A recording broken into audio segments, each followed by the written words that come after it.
কালকের পরীক্ষা মাত্র 9টি প্রশ্ন, ভালো করে পড়ো।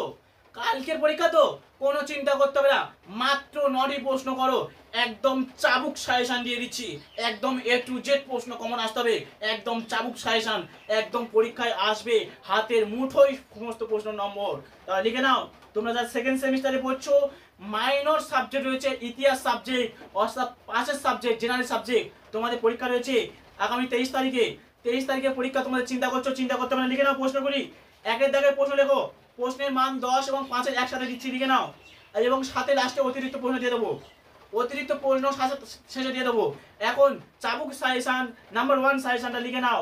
প্রথম প্রশ্ন, গুপ্ত যুগকে সুবর্ণ যুগ বলা যায়, তোমার সপক্ষে যুক্তি দাও। কি বললাম?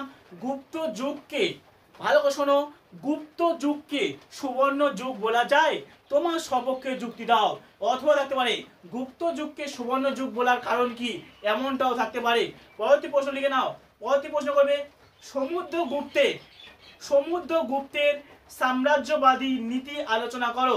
সমুদ্রগুপ্তের সাম্রাজ্যবাদী নীতি আলোচনা করো। অথবা থাকতে পারে সমুদ্রগুপ্তের কৃতিত্ব বিশ্লেষণ করো, থাকতে পারে সমুদ্রগুপ্তের কৃতিত্ব বিশ্লেষণ করো, থাকতে পারে। পরবর্তী প্রশ্ন তোমরা করবে, পল্লব শিল্প ও স্থাপত্যের ওপর একটি টিকা লেখো। পল্লব শিল্প ও স্থাপত্যের ওপর টিকা লেখো। পরবর্তী প্রশ্ন করবে তোমরা, সিন্ধু বিজয়ের গুরুত্ব কি ছিল? আরবদের সিন্ধু বিজয়ের গুরুত্ব কি ছিল? পরবর্তী প্রশ্ন তোমরা স্টার নিয়ে নাও। দ্বিতীয় পুলকেশীর কৃতিত্ব সম্বন্ধে তুমি কি জানো, লেখো। ঠিক আছে। পরবর্তী প্রশ্ন, শশাঙ্কের অধীনে একটি আঞ্চলিক শক্তি হিসাবে গৌড়ের উত্থান বর্ণনা করো। অথবা থাকতে পারে বাংলায় শশাঙ্কের কৃতিত্ব বিশ্লেষণ করো, থাকতে পারে। পরবর্তী প্রশ্ন, বেশি করে স্টার মারো। হর্ষবর্ধনের রাজত্বকালের সমালোচনামূলক বর্ণনা করো। হর্ষবর্ধনের রাজত্বকালের সমালোচনামূলক বর্ণনা করো, বেশি করে স্টার মারো। এবারে 5 নম্বরের প্রশ্ন কয়েকটার সাথে দিচ্ছি, লিখে নাও।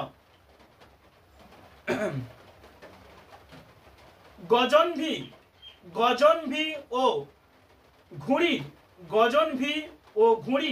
আক্রমণের মধ্যে পার্থক্য কি কি ছিল?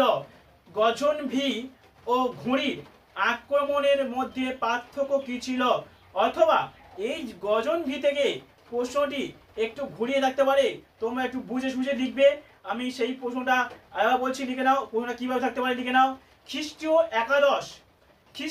একাদশ শতকে গজনভি আক্রমণের কারণ ও প্রভাব আলোচনা করো। তাহলে এখানে যেটা বললাম, গজনভি ও ঘুড়ির আক্রমণের মধ্যে পার্থক্য বললাম।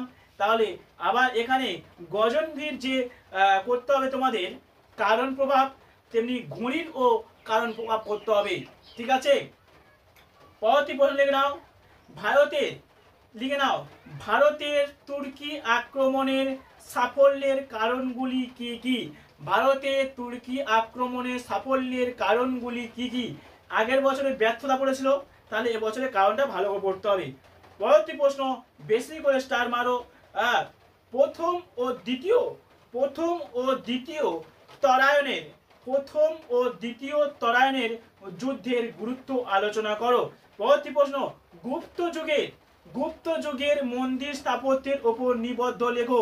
পরবর্তী প্রশ্ন খুবই গুরুত্বপূর্ণ, স্টার নিয়ে নাও। ত্রিপাক্ষিক ভালো শোনো, ত্রিপাক্ষিক সংঘর্ষের ওপর একটি সংক্ষিপ্ত টিকা লেখো। ত্রিপাক্ষিক সংঘর্ষের ওপর একটি টিকা লেখো। এই প্রশ্নগুলি ভালো করে পড়তে হবে। ওকে। এবারে অতিরিক্ত প্রশ্ন, একাধিক প্রশ্ন দেবো, যেমনটা আমি তোমাদের বড় প্রশ্ন স্টার মেরেছি, ওর থেকে আরো বেশি অতিরিক্ত দেবো। রিস্ক নিও না, কারণ ইতিহাস সাবজেক্টটা কিন্তু একটা ছোট্ট পেপার নয়, 8 থেকে 9টা অধ্যায় বললে চলে, একাধিক অধ্যায়, তাহলে পড়তে হবে বেশি। তাহলে অতিরিক্ত প্রশ্নগুলি একটু হালকা পাতলা দেখে যাবে। অতিরিক্ত প্রশ্নগুলি একটু লিখে নাও। অতিরিক্ত প্রশ্ন তোমাদের পড়তে হচ্ছে সাম্রাজ্যবাদী। অতিরিক্ত প্রশ্ন কি প্রশ্ন? অতিরিক্ত প্রশ্ন বলে লিখে নাও। রিস্ক নেবে না, অতিরিক্ত প্রশ্নগুলি অবশ্যই করবে, লিখে নাও। সাম্রাজ্যবাদী গুপ্তদের শাসন ব্যবস্থার গুরুত্বপূর্ণ বৈশিষ্ট্যগুলি আলোচনা করো। পরবর্তী প্রশ্ন কি কি, ভালো প্রশ্ন।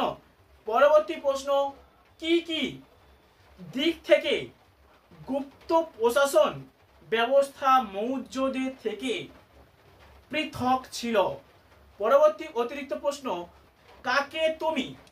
কাকে তুমি রাষ্ট্রকূট বংশের সবচেয়ে শক্তিশালী রাজা মনে করো এবং কেন?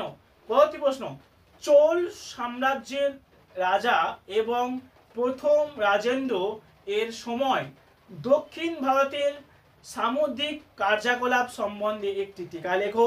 পরবর্তী প্রশ্ন, রাষ্ট্রকূট বংশের সবচেয়ে শক্তিশালী শাসক কে ছিল এবং কেন? এই বিষয়ে তোমার মতামত কি? পরবর্তী প্রশ্ন, স্থানীয়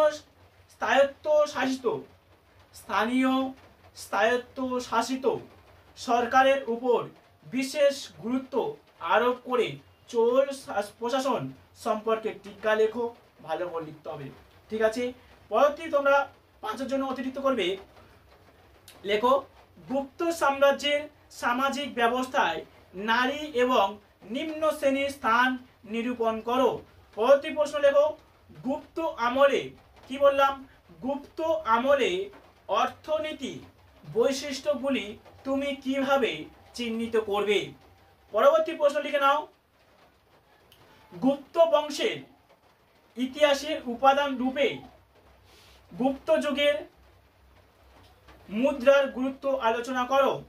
পরবর্তী প্রশ্ন, গুপ্ত যুগের সাহিত্যের অগ্রগতি সম্পর্কে আলোচনা করো। পরবর্তী প্রশ্ন, বাংলা সেন বংশ বলতে কাদের বোঝানো হয়?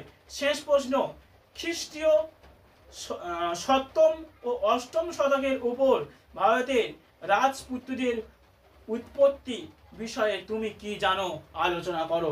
এই প্রশ্নগুলি একটু ভালো করে বলে দাও। আর কোনো অতিরিক্ত প্রশ্ন দিচ্ছি না, তাও বলছি পরপর যে প্রশ্নগুলি প্রথমে বলেছি অতিরিক্তর আগে প্রশ্নগুলি ভালো করে পড়ো। অবশ্যই প্রশ্নগুলি A to Z প্রশ্ন কমন পাবে। আমি শোভন স্যার, একজন শোভন স্যার লেখক হিসেবে যে প্রশ্নগুলি গাইড করলাম ভালো করে পড়ো, অবশ্যই তোমরা লাভবান হবে এবং উপকৃত হবে। চ্যালেঞ্জ করে বলছি, অবশ্যই তোমরা 100% কমন পেয়ে নিজেরা লাভবান হবে এবং উপকৃত হবে। তো ভিডিওটি বেশি বড় করবো না, লেকচারটা বেশি হয়ে গেল, পড়াটা বেশি হয়ে গেল, সময়টা বেশি গেল, কালকে পরীক্ষা সময় বেশি দেবে না জানি। তো যাই হোক, এখন শেষ করছি। সবাইকে বলবো লাইক করো, কমেন্ট করো, বন্ধুদের মধ্যে বেশি বেশি পরিমাণে শেয়ার করো, আর চ্যানেলকে অবশ্যই সাবস্ক্রাইব করে রাখো। পরবর্তী সেমিস্টারে নাম্বার 1 প্রত্যেকের সেমিস্টারে পেয়ে যাবে। প্রত্যেকে বলছি চ্যানেলকে অবশ্যই সাবস্ক্রাইব করে সঙ্গে দেখো। ভিডিওটি প্রথম থেকে শেষ পর্যন্ত দেখার জন্য সবাইকে ধন্যবাদ।